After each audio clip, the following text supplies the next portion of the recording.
Shalom, bom dia, boa tarde, boa noite a você que está aí assistindo em qualquer horário, em qualquer lugar. Você que é Yehuda, você que é judeu, você que é presbítero, você que é diácono. Shalom para você. Você também que é desigrejado e você que é gnóstico. Shalom.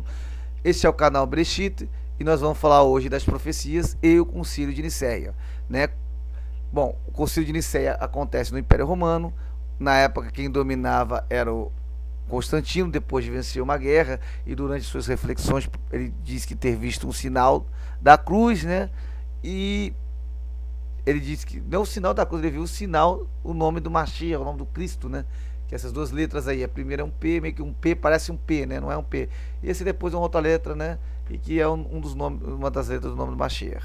Ele vai para a guerra e vence, declara que o império vai seguir o Mashiach, chama as congregações e faz um concílio. Nesse concílio há uma discussão entre Ares e Atanásio. Toda a congregação tinha chegado à conclusão de que o Mashiach foi gerado. Ares acreditava que era um bispo, que era um zaqueu, um ancião, que Mashiach foi gerado. Atanásio era um diácono, também acreditava que foi gerado, mas Ares acreditava que sempre existiu. Ares acreditava que teve um princípio de existência. Atanásio acreditava que sempre existiu. Depois de muito tempo de discussão, foram os dias, os anos, e parece que Atanásio matou Ares, de onde vem a palavra eutanásia. E aí se faz o credo de Nicéia, forma-se a Igreja Católica. O credo, basicamente o mais importante, o credo é creio em um só Deus, Pai Todo-Poderoso, Criador de todas as coisas, visíveis e invisíveis, em um só Senhor, Yahushua, Hamashiach, ou Jesus Cristo, Filho de Deus, gerado do Pai, unigênito, isto é, da substância do Pai, Eloá, Deus dos deuses, luz da luz. Mas como vamos esclarecer isso a nível profético? Primeiro vamos falar do livro de Daniel. As profecias de Daniel tem uma parte que fala da estátua, né? Tem uma parte que fala dos 4 animais, e depois tem um capítulo 2 fala da estátua, o capítulo 7 fala de 4 animais e o capítulo 8 fala de 2 animais. Nós temos aqui uma tabela de conversão que nos ajuda a entender. Animal é rei e reino, Daniel é 7, 17, 23, diz que rei e reino, a mulher é Kahal, é igreja, que alguns usam Efésios, eu prefiro usar Guiliana Apocalipse, que também diz que a mulher, né, que é como a noiva do cordeiro, né, em todas as partes fala da noiva do cordeiro, né. Mashiach conta várias histórias dando a nós como noiva, né, a Kahal, a congregação. Água é povos e povos, Guiliana Apocalipse 17, 15, né, um dia é um ano, Ezequiel 4, 7, né? Capítulo 4, versículo 7 e versículo 4, versículo 7. Nós temos ventos, que é guerra, Jeremias 51, 11, 5. Chifre, poder, rei e reino, Apocalipse 17, 12. Tempos, anos, Daniel 11, 13. Estrelas é mensageiros, Apocalipse 12, 4. Cordeiro é Yehoshua, Yehohana, João fala sobre isso, 1, 29. Cauda é falso profeta, e este é Yerro 9:15, dragão, Apocalipse 9, 12, 9. Então, quando nós falamos de animal, já sabemos que é rei e reino. Quando nós falamos de mulher, já sabemos que é congregação, água, assim vai. E nós agora iremos basicamente entrar nas profecias, para que nós possamos entender. De novo, nós vamos repassar Daniel 7, né? Que está aqui a estátua que Nabucodonosor vê, que ela se divide em 5 partes, né? Cabeça, peito e braços, né? É 2, né? Na terceira já é o ventre, né? No quarto são as pernas, o quinto é o pé, né? E aqui são os 4 animais de Daniel 7, né? E representam os impérios. Os animais são é o leão, é o urso, o leopardo e o animal terrível e espantoso. Nós temos outra ilustração aqui que também nos facilita ver, só você parar o vídeo e olhar, é a mesma história, é os mesmos impérios que estamos falando aqui para podermos entender. Nós iremos conversar com a estátua de Daniel 7. O que acontece é que o rei Nabucodonosor tem um sonho, pede para todo mundo explicar, e Daniel explica. A primeira cabeça de ouro é tu, rei Nabucodonosor, depois de ti virá um império, não tão grande, tão poderoso quanto vocês, quem será peito e braços de prata, que simboliza Medos e Persas, o império formado por 2. Né? Depois veio, naturalmente, historicamente, né, outro império, que era de bronze. Aqui a estátua referencia como de bronze, que é o Império Grego. E de ferro é o Império Romano, né? E o pés de ferro e de barro já é as igrejas, né? Lembre-se que essa subdivisão do Império Romano do Ocidente e do Oriente, da Igreja do Oriente e do Ocidente. E os 10 dedos é uma. Eu ainda não tenho muita certeza do que é. Alguns dizem uma coisa, outros dizem outra, mas eu fico apenas com a interpretação que temos até hoje. Meio barro porque vai ser meio forte, meio fraco, meio forte porque vai ser ferro e barro, ou seja, continua tendo uma coisa de Roma, né? E a pedra é que destrói esses impérios, porque nós herdamos a cultura deles, e esse é a pedra é Mashiach, né? E nós vamos continuar de novo, vamos falar de novo da cabeça de ouro, que é Nabucodonosor. Nós temos também o peito de prata, que é o Império Medo-Persa. Nós temos o ventre de bronze, que é a Grécia, que é cheia de vontades, né, e desejos, que eram os gregos, né? Pernas de ferro, porque se divide em dois, Império Romano do Ocidente e do Oriente, e é muito forte e longo porque demora tempo, andavam muito também, né, para as batalhas. E nós temos também os pés que eram em barro, né? E você vai ver na mesma circunstância. E o Mashiach, que é a pedra que destrói.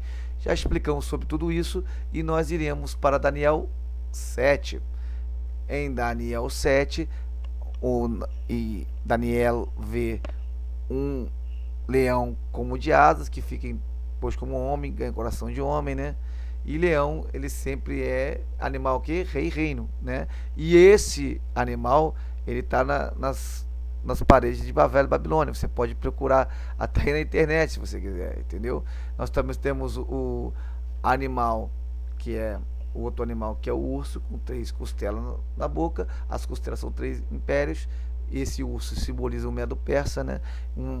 Uma perna mais arqueada que outra, porque um império se sobrestaca mais que o outro, né? Que é o Medo e Persa, né?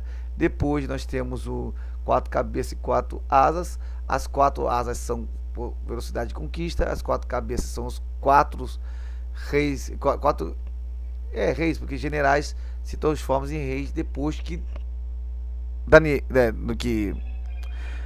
que morre o Alexandre o Grande. No quarto império já é Roma, né? O terrível espantoso. Ela tem 10 chifres e uma ponta pequena, um chifre pequeno derruba 3 chifres dos 10. Bom, quem eram esses 10 chifres? Nós temos que entender a questão do tempo que se ocorre em Daniel, né? Principalmente Daniel, estamos falando de Daniel 7. Se nós entendermos o tempo, bom, a ponta pequena, ela fará um reinado, né? A ponta pequena fará um reinado de tempo e metade, e tempo e tempos, né? E metade de um tempo. Tempo é um ano, tá lá na tabela de conversão, né? A ponta pequena é poder, reino, né? Também, né? E então tá, tempo é ano, tempos é 2 anos e metade de um tempo, meio ano.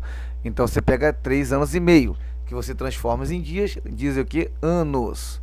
Então dá 1260 anos. Quando isso ocorre? Lembra que nós estamos falando do Concílio de Nicéia? O Concílio de Nicéia ocorre em 314, se eu não me engano. Você vai lá, é 300 e alguma coisa ali. Aí você vai lá, 314. Nisso que Ares é assassinado, muitos ficam com a ideia de Ares e outros ficam com a ideia do Atanásio. A ideia de Atanásio, que o Mashiach era gerado, mas sempre existiu, é o que prevaleceu. As pessoas que seguiam Ares foi perseguido fortemente, né? E você vê que o que aconteceu foi séculos e séculos de perseguições, e 3 reinos na Europa, eles não aceitaram a ideia de Atanásio, aceitaram a ideia de Arius. Quando, na verdade, na época aconteceu o seguinte: o império se dividiu em 2, né? Depois de tempo, já morreu Atanásio, morreu todo mundo, morreu o próprio Constantino, né? Mas saiba que Constantino, ele aceita a ideia de Atanásio, mas antes de morrer, ele também fica com a ideia de Arius. Vê só, ele ficando com a ideia de Arius, olha que coisa esquisita. porque ele queria agradar o Império. Na época ele estava no Império, ele fez muita coisa errada, porque ele ainda continuava imperador pagão. Mas quando ele quis servir Yahushua, ele largou o Império e foi pro lado de Arius, do povo que ouviu Arius. Séculos e séculos de perseguições, o Império se dividiu em dois, séculos, anos, né? Depois o Império se divide em dois, a parte do Ocidente desaparece e fica a Igreja Católica. Parece que os três reinos tentam derrubar a Igreja Católica. Ele pede a ajuda do Império do Oriente e derruba os três reinos, que era Elos, Ostrogodo e Vândalos, que são os três chifres derrubados pela Ponta Pequena. E como é que sabemos disso? Porque haviam 10 reinos no Império do Ocidente, que foi desfeito. E 3 reinos foram abatidos pelo papado. E o papado que tinha aquela coisa de falar grandes coisas, olhos de homem que entendia como homem, entendeu? Então, e a gente vai pegar, lembra dos tempos e metade de um tempo? Cada tempo é um ano e cada ano tem 360 dias no calendário judaico. Juntando tudo dá 1260 dias, que dá 1260 anos. Aí quando que acontece? No ano 530, vamos voltar lá o Império Romano. O Império Romano, vamos voltar de novo. Se divide em dois, depois de se dividir em dois, ele da parte do Ocidente depois desaparece. Lá fica 10 reinos, na parte do Oriente continua existindo. 3 reinos dos 10 tenta derrubar a Igreja Católica pede ajuda do Império do Oriente e vai lá e derruba os 3 reinos. Derrubando os 3 reinos, né? Derruba o último reino no ano 534. No ano 538. No ano 534, Roma é determinada pelo Império do Oriente como a grande cabeça das congregações. Só que o último império foi derrubado no ano 538. 1538 com 1260 a 1798, quando o papado é derrubado pelo general Berthier, a mando de Napoleão. Então, o que acontece? O poder dura 1260 anos certinho, que é o domínio papal, que é a ponta pequena que tem olhos como de homem e fala como homem. Que interessante, né? 1260 anos. Aconteceu certinho. Então você vê que essas pessoas que acreditavam que o Mashiach sempre existiu, igual ao seu pai, eles eram falsos. E não tem como discutir isso. E nisso nós vamos se apegando às profecias que virão subsequente, que é Daniel e Guiliana Apocalipse. Bom, essa será a primeira parte, e a segunda parte nós veremos, nós faremos outra parte dessa questão, que é as profecias escriturárias e o Concílio de Nicéia. Eu queria pedir que vocês se cadastrassem, dessem um like e espalhassem essa mensagem para que nós possamos levar uma restauração. Nós temos princípios para mostrar para as pessoas o que é a verdade e que a verdade foi lançada por terra, entendeu? E nisso prospera. E é isso que o texto diz também dessa ponta pequena, que isso ela prospera, entendeu? Shalom, um abraço para todos, amém.